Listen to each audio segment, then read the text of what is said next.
back to the Pitch Side podcast. I'm your host, the HOD of the BSB. Like, share, comment on the YouTube version of this podcast and subscribe to the YouTube channel. Enable notifications to receive all the updates from these episodes of the podcast, which you can listen to on Spotify, Google Podcast, or many other platforms.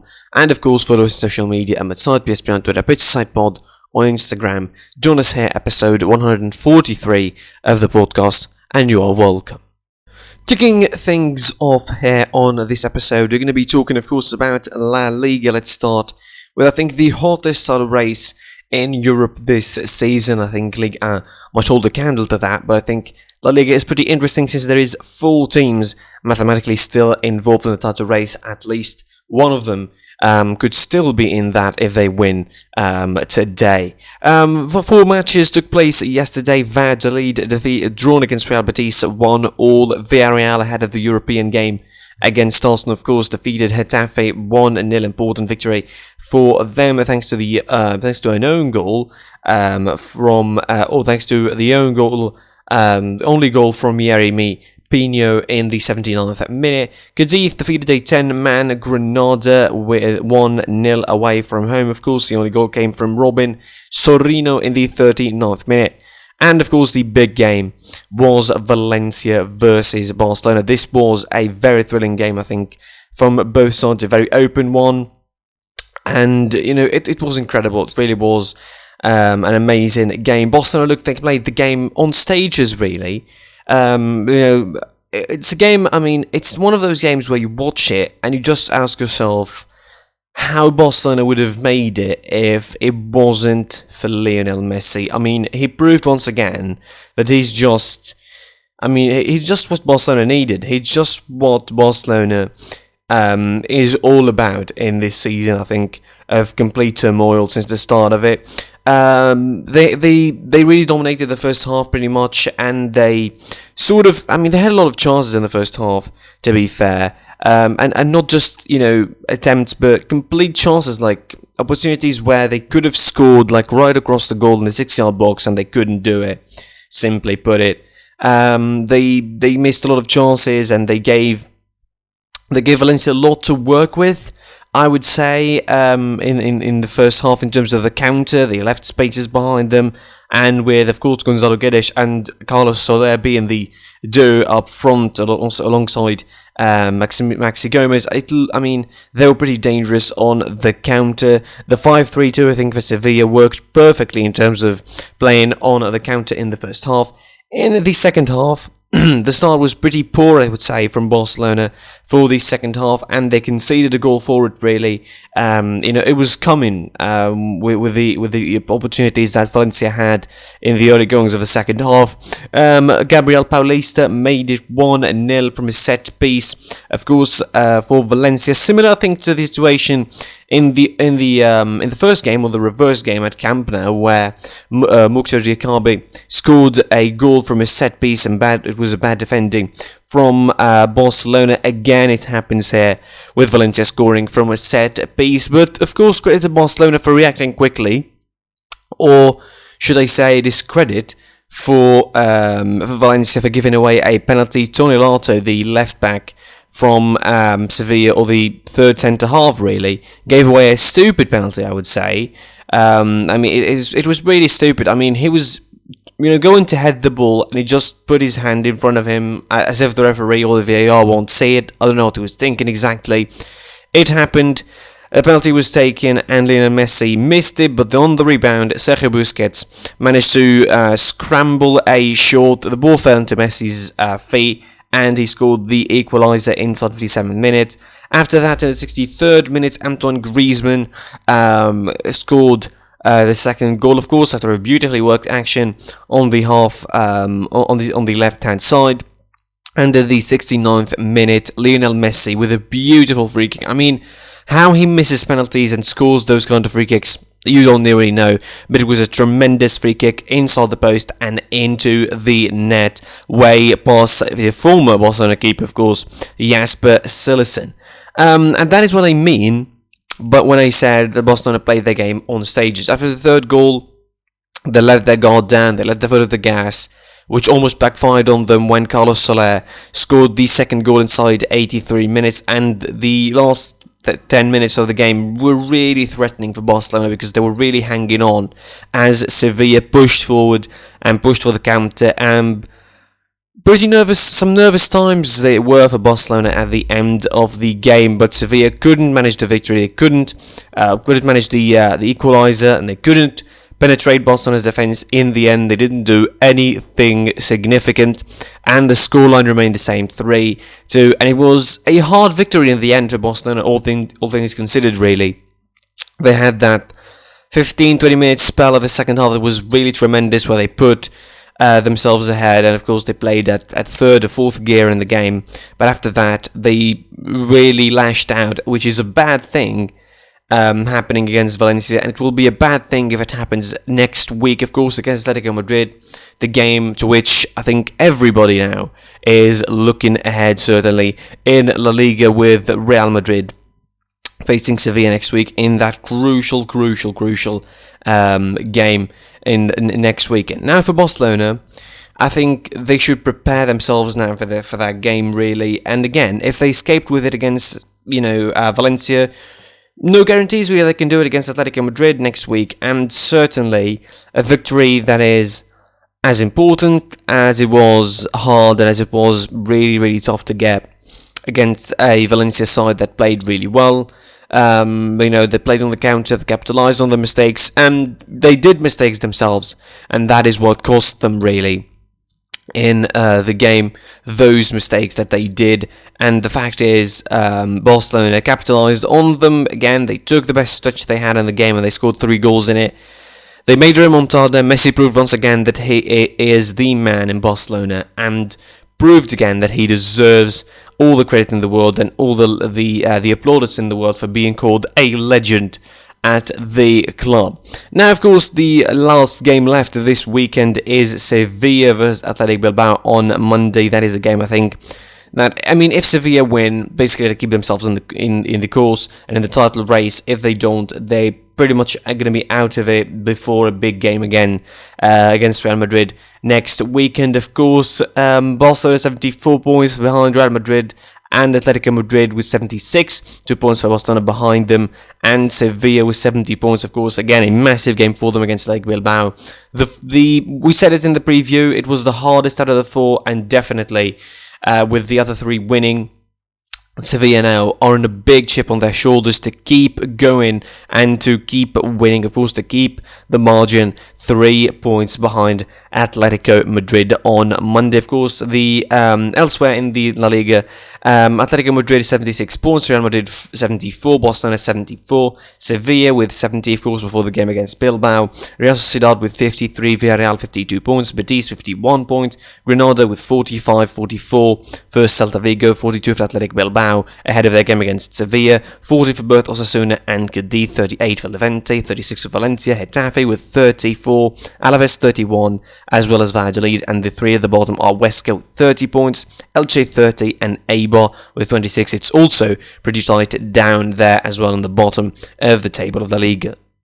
From Spain to Italy now, I think, with the title race decided and concluded in Italy as Inter officially were crowned champions yesterday of the Serie A. Of course, the top 4 is the battle to look forward to in Serie A, and Sunday action kicked off in Italy with Lazio defeating Genoa 4-3 in an amazing thriller. It was a bit of a scary situation for Lazio. They survived a real late scare to win 4-3 from a position where they were leading 3-1 in the game. Of course, Joaquin Correa opened the scoring inside half an hour. Ciro Immobile made it 2-0 from the penalty spot before half-time. An own goal gave Genoa away back in the game in the 47th minute. Then Luis Alberto made it 3 before Joaquin Correa made it 4-1 inside 56 minutes. and the scare came on late as Gianluca Scamacca scored from the spot in the 80th minute, and 1 minute later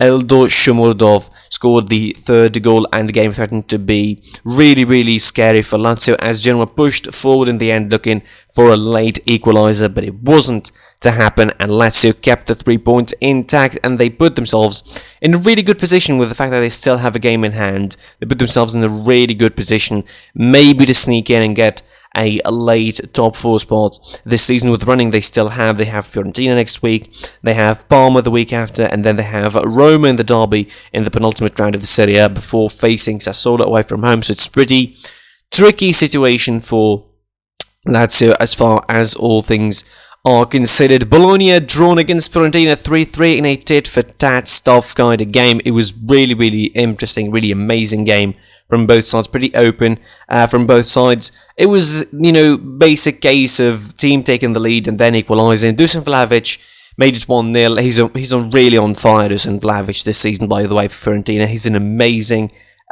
player, all things considered.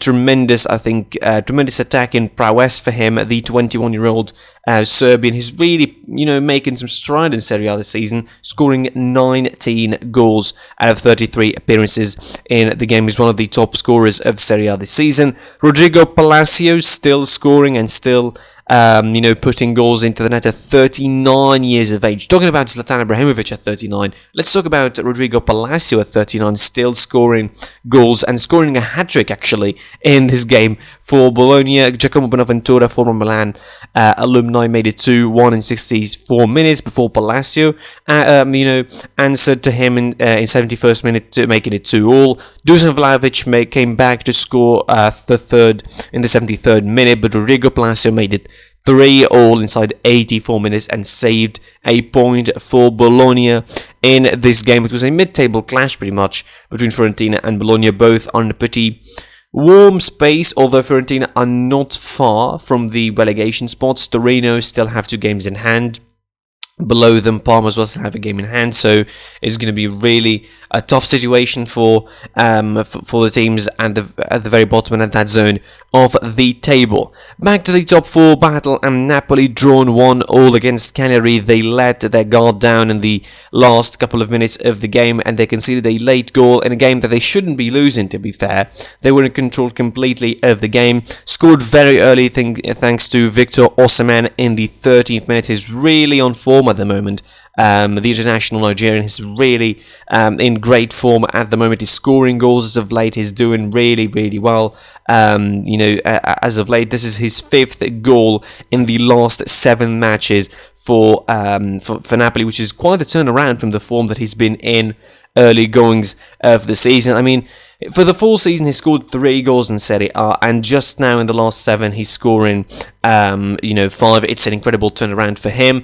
The game was in complete control from Napoli, but they let the guards down, they let the game slip, and they conceded very late on in the game. Nathan Nandez, the Uruguayan, equalised for Cagliari and gifted them an important point in their fight to survive relegation, while denting a very big damage to Napoli's, not hopes, because they're still in the conversation, but the ambitions to get in the top 4 could be slightly hampered by this kind of results, of course, coming at the wrong time, and the results happening at home.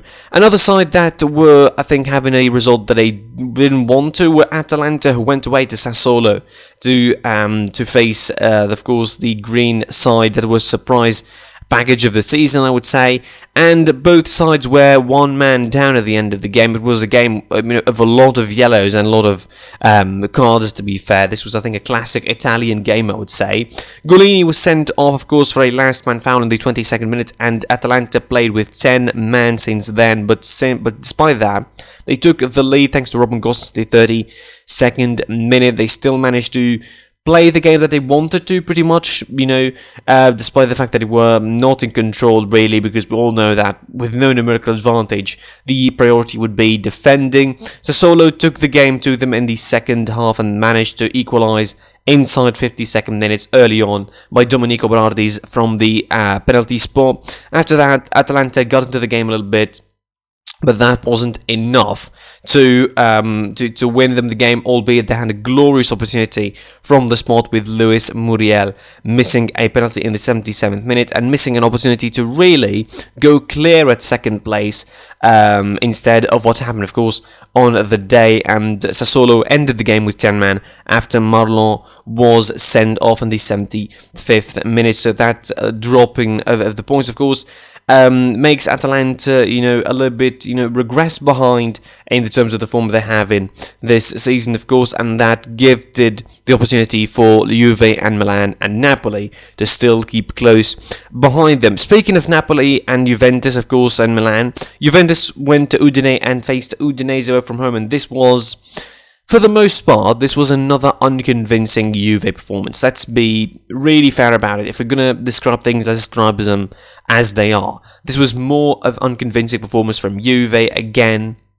This was the kind of game where, you don't know what are Juve doing, you don't know what is the identity that Pirlo wants to install into the players, you don't know what his style of play is. It was a bad start from them, conceding inside 10 minutes from a set piece, taken quickly. You add that to already bad defensive record this season. I mean, relatively to last season, of course, and to the other seasons. Their defensive problems, their midfield problems. They were mostly kept in front of the net. They were mostly inept in front of the net, Juventus. I mean, they were kept shut well by Udinese, defending really smart, tightening the spaces. Didn't give them a lot to do, really, in the particularly in the first half. I would say Udinese were pretty effective. 2 shots, 1 on target. 2 shots, 2 on target. 1 was in the within the net. They were efficient, I think, as they can. The first 10 minutes were pretty much theirs for the taking. They scored a goal. They sat defending really well. They didn't allow Juventus the spaces, and they didn't concede. They ended the first half with a good clean sheet, and the second half was, I think, all to play for Juventus. They were even more mediocre in the second half, and Udinese had more time to control the game really in the second half. But eventually, Udinese made the mistake. A stupidly given penalty, I think, from Rodrigo de Paul was taken by Cristiano Ronaldo, scoring the equaliser. And even after the equaliser, there were moments where you think Udinese could have stung Juve, and where you feel like Juventus cannot hold on to the draw. Again, I would really be surprised. Cristiano Ronaldo from a counter, beautiful assist from Adrien Rabiot, scores. They had a bit of luck, ricocheting, I think, of a defender from Udinese and into the net for a 2-1 victory in the 90th minute that will take Juventus, joint with 69 points with Atalanta and AC Milan before a crucial week where they face AC Milan next weekend, with the loser probably being out of the European conversation next weekend. Of course, again, mostly another unconvincing performance, but somehow Juventus really pulled it through with a one-man rescue mission from Cristiano Ronaldo to turn things around for a crucial win for Juventus to keep them in the European conversation. And lastly, of course, Sampdoria managed to defeat Roma 2-0. Another horrid performance from Roma. You really can't understand the way they were playing after the 6-2 drubbing from United.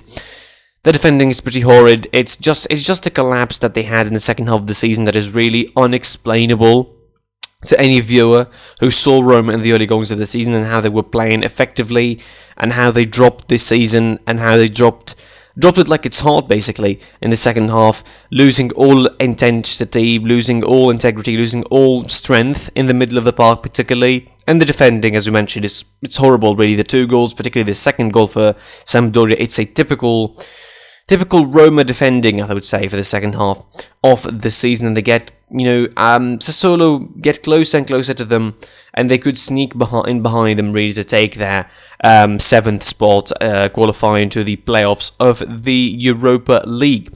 The Serie A, of course, continues on Monday. Still have Torino versus Parma in a battle that will define a lot that's going to be happening in the relegation zone next week. It's going to be crucial in Serie A as well for the top 4. Juve face Milan as well as Parma Atalanta, Roma face Crotone, Hellas Verona Torino, Benevento Cagliari, Genoa Sassuolo, Fiorentina Lazio, Inter face Sampdoria, Spezia Napoli, and Udinese face Bologna.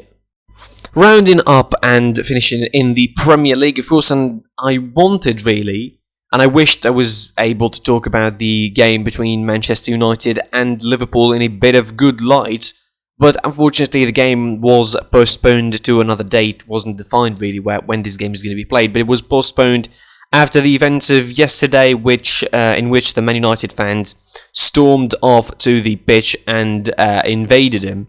Of course, in protest to the Glazers and wanted them to go out of the club. It was pretty violent. Let's be fair. It was pretty violent. Relatively, it escalated into violence at a certain point. It started as a peaceful protest. Then, bit by bit, the fans gathered and they started entering the stadium. Of course, they sort of stole match balls. They attacked the posts. They really ran into the pitch. They threw sort of the fireworks into the stands and all of that. And they did. I mean, it was a vandalistic kind of situation from the United fans, but it was understandable, I would say. From them you could understand some of the fury they had, not all of it, but you understand some of it on the Glazers and the way they run the club. Some of them, and most of them, do not trust them. The fan base at United doesn't really trust the Glazers, the way they run the club, the way they manage the club in terms of the operations and all of that. Ed Woodward just resigned over the Super League fiasco, and definitely this was an opportunity that United fans felt where they could take out the Glazers with protesting and really putting them, to the sword, if I could say. Obviously, that affected the game. The game was supposed to be, played in at 4:30. It was originally delayed for 2 hours, potentially played at 6:30, and then, of course, when the situation wasn't under control until that time, they decided the Premier League, with the conversation with correlation with both clubs, they decided to postpone the game to another date, and that would be massive. I mean, that, first of all, that's gonna just ignite the stress even more for Liverpool about this game, because they will know this is a game in hand. They would have, and with the already congested schedule that it is, you don't know where this game is going to be put up in the next 4 or 5 weeks in the Premier League, which are going to be pretty congested and pretty played on a fast pace, really, looking at the way the season is going to be ending. Of course, with the Champions League final on the 21st of May, the Europa League final before that as well. So you don't know how, you don't really know how this game is going to be panning out, and when it's going to be played, of course, assuming they will find a date for it in the next couple of days, I would say. But let's talk about actual games that took place yesterday. 2 games took place, and the 2 London sides, or North London sides to be more precise, Arsenal and Tottenham, were in action. Arsenal played against Newcastle United away from home at the St James Park, and this was a pretty comfortable game for Arsenal. Not too much fast to talk about. They scored 2 goals. Pierre-Emerick Aubameyang returned to scoring. El Neni opened the scoring, so it was a pretty comfortable game against a static Newcastle side. Again, it was a rotation for Mikel Arteta ahead of arguably the game of the season for him and Arsenal against Villarreal in the Europa League at home. They know that that's the important game. They know that that's the meal ticket for them to Europe next season. They know they don't have another chance to do it in the Premier League. So the Europa League is all the focus. Not just because it's a trophy, but it's a trophy that will take them to the Champions League next season, which is going to be quite the turnaround if it happens, really, from losing everything and from almost being relegated and being talked about in relegation discussions in the Premier League to winning the Europa League and being in the Champions League next season. That is going to be a big turnaround. As I mentioned, Aubameyang scoring, always a plus when you see him returning to full fitness. Hopefully he picks up his form next season with Arsenal. The fans want him to do so because this season is to forget for him. Of course, the malaria, good to see him on the pitch, fit as well after that. The problems as he has in terms of confidence really early on the season with the form that Arsenal have been in. He's picking up himself a little bit, and definitely that could be very, very useful in the game against Villarreal in the Europa League. The other side of the North London derby, of course, Tottenham played against Sheffield United at home, and this was also a comfortable game for Tottenham. 4-0 it was, and Gareth Bale was the hero of the day, scoring a hat-trick on the night, helping his team get massive 3 points in that battle for the top 4. Tottenham are mathematically still in that. They are 5th now with 56 points. overtaking West Ham will play on Monday against Burnley away from home, with West Bromwich playing Wolves as well on Monday, and definitely the top 4 situation is going to be pretty intriguing and interesting if West Ham manage to win against Burnley and keep the fight ongoing. Of course, again, the Liverpool-Man United game being postponed is going to have huge implications, I think, on the table. Of course, Man City, all of that, Man City are the most damaged ones, because in all of that, they were not officially crowned champions of England, which stings and which is really feels bad overall in the in the moment, and in terms of not getting what they deserved, really, and not being crowned this weekend. Unlike Inter Milan in Italy, they have to wait, but eventually they will be crowned champions, of course. There is no doubt about it. As you mentioned, on Monday, West Bromwich face Wolverhampton. Burnley faces West Ham United in the Premier League on Monday. That's it for me for this episode. I was your boy, the HOD of the PSP. Like, share, comment on the YouTube version of this podcast, subscribe to the YouTube channel, enable notifications to receive all the updates from these podcast episodes. Listen to those on Spotify, Google Podcasts, or any other platform. Follow us on social media and my site PSP on Twitter, page, site, pod, on Instagram. And until next time, I will see you soon. Goodbye.